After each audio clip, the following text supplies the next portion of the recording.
அன்னைக்கு சிமிக்குருவி ரொம்ப யோசிச்சுட்டே இருந்தது.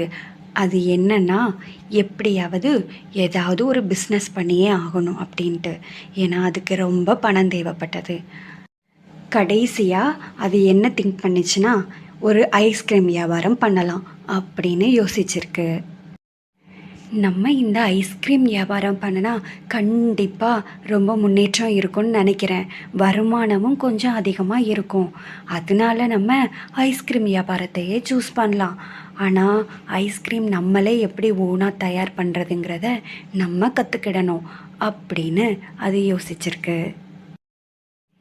எப்படியோ எனக்கு தெரிஞ்ச வரைக்கும் ஐஸ்கிரீம் எப்படி செய்கிறதுன்னு கற்றுக்கிட்டேன்.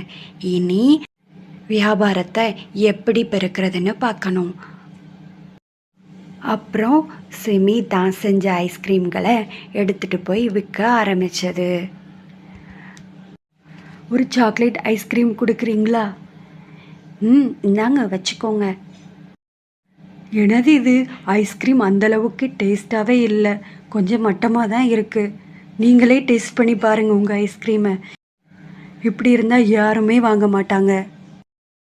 சிமி தன்னோட ஐஸ்கிரீமை டேஸ்ட் பண்ணி பார்த்துருக்கு. ஆனால் அது டேஸ்ட்டாகவே இல்லை. இப்படி நம்ம ஐஸ்கிரீம் இருந்தால் யார் தான் வாங்குவா, நம்மளாலே சாப்பிட முடியல அப்படின்னு சிமி ரொம்ப வருத்தப்பட்டிருக்கு. அப்புறம் சிமி இன்னும் ஐஸ்கிரீமை எவ்வளோ பெஸ்ட்டாக செய்ய முடியுமோ அந்தளவுக்கு பெஸ்ட்டாக செய்ய ட்ரை பண்ணியிருக்கு.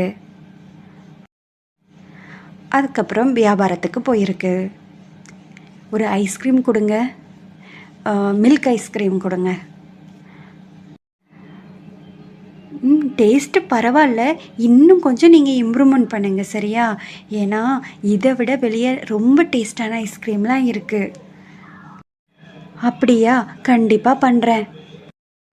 இப்படி சிமி ஐஸ்கிரீம் செய்கிறத நாளுக்கு நாள் ரொம்ப இம்ப்ரூவ்மெண்ட் பண்ணி நல்லா ஐஸ்கிரீம் செய்ய ஆரம்பித்தது. அதுக்கப்புறம் சிமியோட கஸ்டமர்ஸ் எல்லாருமே சிமிக்கிட்ட மட்டும்தான் ஐஸ்கிரீம் வாங்க ஆரம்பித்தாங்க. நம்ம ஒரு செயலை ஆரம்பிக்கும்போது அதில் உடனே வெற்றி கிடைக்கலனாலும் நம்மளுடைய முயற்சியை தொடர்ந்து அதில் பெஸ்ட்டாக ட்ரை பண்ணிகிட்டே இருந்தோம் அப்படின்னா கண்டிப்பாக அதில் நம்ம வெற்றி அடையலாம் அப்படின்னு சிமி உணர்ந்திருக்கு.